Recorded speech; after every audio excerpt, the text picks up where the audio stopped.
በመቀጠል ወደ ጥያቄዎች አልፋለሁ።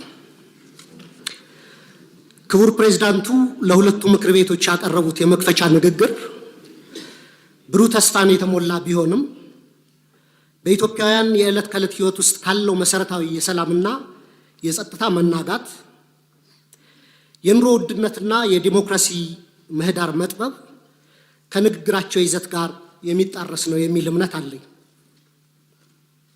በዚህ ዙሪያ የሚከተሉትን ሶስት ዋና ዋና ጥያቄዎች ለክቡር ጠቅላይ ሚኒስትሩ አቀርባለሁ። የማቀርባቸው ጥያቄዎችም ዛሬም በጨለምተኝነት እንደማይወሰዱ ተስፋ አደርጋለሁ። መሬት ላይ ያሉ ተጨባጭ የህዝቡን ጥያቄዎች ማቅረብ ፕራግማቲዝም እንጂ ጨለምተኝነት ሊሆን አይችልም። በግል ፐርሰናል ህይወቴም ቢሆን በፖለቲካ ኤክስፒሪየንስም ጨለምተኛ አይደለሁም፣ ተስፈኛ ነኝ። ጥያቄዎቹን ማነሳ ግን የህዝብ ጥያቄዎች ተገቢውን ትኩረትና ምላሽ እንዲያገኙ ስለሚገባ ነው። ስለዚህ ከሶስቱ ጥያቄዎች የመጀመሪያው በሀገር ውስጥ መረጋጋትና በሰብአዊ መብቶች ዙሪያ ያተኩራል።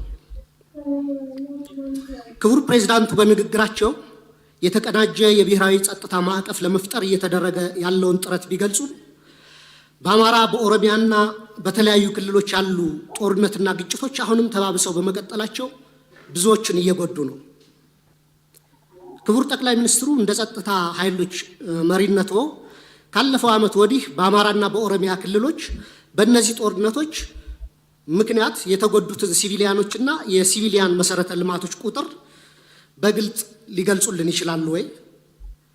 እንዲሁም መንግስት የጸጥታ ችግሮችን ለመፍታት ጽንፈኛና አሸባሪ የሚላቸውን ቡድኖች ከመውጋት ባለፈ ለሁለቱ ክልሎች ከወታደራዊ አማራጭ ውጭ የተለየ ፖለቲካዊ መፍትሄ ለመስጠት ለምን አይሰራም?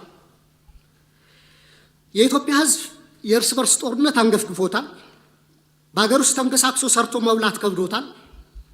አገራችንም እንደ ኮሎምቢያ ከውስጥ ታጣቂዎች ጋር 50 ዓመታትን እየተዋጋች ልትቀጥል አትችልም። ከዚሁ ጋር በተያያዘ በሀገር አቀፍ ደረጃ በስፋት እየተዘገበ ያለው የፖለቲካና የህሊና እስረኞች ጉዳይ እልባት እንዲሰጠው፣ እስረኞችም የተፋጠነ ፍትህ እንዲሰጣቸው በተደጋጋሚ ብንጠይቅም የፖለቲካ አቅጣጫ የተሰጠበት በሚመስል መልኩ በተደጋጋሚ የፍርድ ቤት ቀጠሮ ያለ ፍርድ እየተንገላቱ ነው። ቤተሰቦቻቸውም ከፍተኛ ችግር ላይ ወድቀዋል። የህግ የበላይነት በማስከበር ስም የሚፈጸሙ የዘፈቀደ የፖለቲካ እስሮች ለሚመጣው 7ኛው ዙር ሀገራዊ ምርጫ ፍትሃዊ ነፃና ታማኝነት ያለው እንዳይሆን ላለማድረጉ መንግስት ምን ዋስትና ይሰጣል? ሁለት፣ ስለ ኢኮኖሚ ሁኔታና የኑሮ ውድነት መንግስት የሀገር ውስጥ የምርት እድገትና የዋጋ ግሽበት ዝቅ ማለቱን ቢገልጽም የዜጎች ኑሮ ሁኔታ በከፍተኛ ደረጃ ከዕለት ወደ ዕለት እየተባባሰ ነው። የዓለም ባንክ በቅርቡ ያወጣው መረጃ እንደሚጠቁመው የኢትዮጵያ የድህነት ምጣኔ በሁለት ዲጂት አድጎ ወደ 43% እንደሚያሻቅብ ገልጿል። ይህ ማለት ከሁለት ኢትዮጵያውያን አንዱ በድህነት አረንቋ ውስጥ ይገኛሉ ማለት ነው። ስለዚህ አንደኛ ኑሮ ውድነትና የድህነት ቅነሳን በተመለከተ መንግስት በሚያቀርባቸው ይፋዊ ስታቲስቲክስና በህዝብ የዕለት ከዕለት ኑሮ መካከል ያለውን ሰፊ ልዩነት እንዴት ሊያብራራልን ይችላል? መሰረታዊ የምግብና የፍጆታ ዕቃዎች ዋጋ መጨመርን ለመከላከልና ተጨማሪ ቤተሰቦች ወደ ድህነት እንዳይገቡ ለመከላከል መንግስት ለመተግበር ያቀደው አስቸኳይ ዕቅድ ካለ ቢብራራልን። ሁለተኛ ስለ ውጭ ዕዳና የማክሮ ኢኮኖሚ መረጋጋትን በተመለከተ ነው። ኢትዮጵያ ለፋይናንስና ለማክሮ ኢኮኖሚ መረጋጋቷ ከፍተኛ ስጋት የሆኑባት ከባድና ዘላቂነት የሌላቸው የውጭና የሀገር ውስጥ ዕዳ ፈተናዎች ተደቅነውባታል። አገሪቱ በአሁኑ ወቅት ከፍተኛ የዕዳ ጫና ወይም ዴት ዲስትረስ ውስጥ የምትገኝ ሲሆን በቡድን 20 የጋራ ማዕቀፍ ውስጥ ውስብስብ የሆነ የዕዳ ማስተካከያ ወይም ሪስትራክቸሪንግ ሂደት እያካሄደች ነው። ከዩሮቦንድ አበዳሪዎች ጋር ሲካሄድ የነበረው ተስፋ ሰጪ የዕዳ መልሶ ማዋቀር ንግግሮችም መበላሸታቸው ተዘግቧል። በውጭ ምንዛሬ ገበያው በባንክና በትይዩ ገበያው መካከል ያለው ክፍተት ከቀን ወደ ቀን እየሰፋ ነው።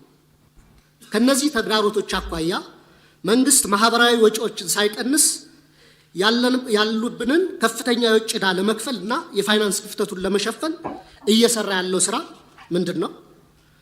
በመጨረሻ ከውጭ ግንኙነትና ከባህር በር ጉዳይ የሚያያዙ ነው። መንግስት የቀይ ባህርን ማስመለስ ጉዳይ እንደ ህልውና ጉዳይ በማቅረብ ዋና ትኩረቱንና የፖለቲካ ጉልበቱን ከአጣዳፊ የውስጥ ቀውሶች በተለይም ከባድ የጸጥታና የኢኮኖሚ ችግሮችን ከመፍታት ይልቅ በውጭ ጉዳይ ላይ እንዲያርፉ በማድረግ በትችት አቅራቢዎች ዘንድ የህዝብን ትኩረት ከውስጥ አጣዳፊና አሳሳቢ ችግሮች ለመቀየር የተደረገ ጥረት ነው የሚል አስተያየት እንዲሰጥ አድርጓል። በሀገሪቱ ውስጥ ካለው የውስጥ ችግሮች ክብደት አኳያ መንግስት ይህንን ከፍተኛ የፖለቲካ አቅም ለውጫዊ ግብና ዓላማ ከመዋል ይልቅ ተመሳሳይ ጉልበትና ትኩረትን የውስጥ የፖለቲካ ግጭቶችን ለመፍታትና ከራሱ ዜጎች ጋር ዘላቂ ሰላምን ለማምጣት ለምን አይጠቀምበትም? ብሔራዊ ጥቅምን ለማስከበር የሚደረግ ማንኛውም አይነት ዲፕሎማሲያዊ ጥረትን በግሌ እቀበለዋለሁ። መንግስት ጉዳዩን የመራበት መንገድ ግን 10 ድስት ጥዶ አንዱንም ሳያማስል እንደሚያሳርረው አይነት ነው። መጀመሪያ ከኤርትራ ጋር ሰላም ተፈጠረ፣ የወደብ መጠቀም ውስጥ እንገባለን ተብሎ መንገዶችን ወደ ማደስ ተጀምሮ ነበር። እሱ በምናውቀው መንገድ ተቋረጠ። ከዛ ከሶማሊላንድ ጋር ውል ተፈጸመ። ከዛ ከጅቡቲ ጋር ታጁራን ለማልማት፣ ከዛ እንደገና ከሶማሊያ ጋር ባንካራ ውጤት ተሞክሯል። ግን እስካሁን ተጨባጭ ውጤት አልታየም። ትላንት ይመስለኛል እንዲሁም የታጁራን ወደብ ሳውዲ በረዥም ጊዜ የሊዝ ውል እንደወሰደችው እየሰማን ነው። ከኛ በኋላ መጥቶ ይመስለኛል። አሁንም ደግሞ ከኤርትራ ጋር በጦርነት ዋዜማ ላይ የምንገኝ ይመስለኛል። በሁለቱ ሀገራት በኩል የተሟላ የጦርነት ዝግጅት እየተደረገ እንደሆነ በዓለም አቀፉ ማህበረሰብ ዘንድ በሰፊው ተዘግቷል። የፌዴራል መንግስቱ ከትግራይ ኃይሎች ጋርም ከፍተኛ መካረር ውስጥ እንደገባ ግልጽ ነው። ክቡር ጠቅላይ ሚኒስትር፣ ሁላችንም ካለፈው ጥፋቶቻችን ለምን አንማርም? እንደ ሀገር ስንት ትውልድ በጦርነት እየበላን እንቀጥላለን? ከትግራይ ኃይሎች ከፋኖና ከወረና ቢሉስማ ኦሮሞ ጋር መንግስቱ የገባበትን ሁኔታ ባረቆ አስተዋይነትና በድርድር እንዲፈታ፣ የባህር በር ጉዳይንም አስመልክቶ ከኤርትራ ጋር የገባንበትን ሰጥ አገባ በሰላማዊ ህጋዊና ሰጥቶ መቀበልን መሰረት ባደረገ አካሄድ ብቻ እንዲፈታ ጠይቃለሁ። አመሰግናለሁ። እናመሰግናለን። በመቀጠል የተከበሩ መሐመድ ቆቤ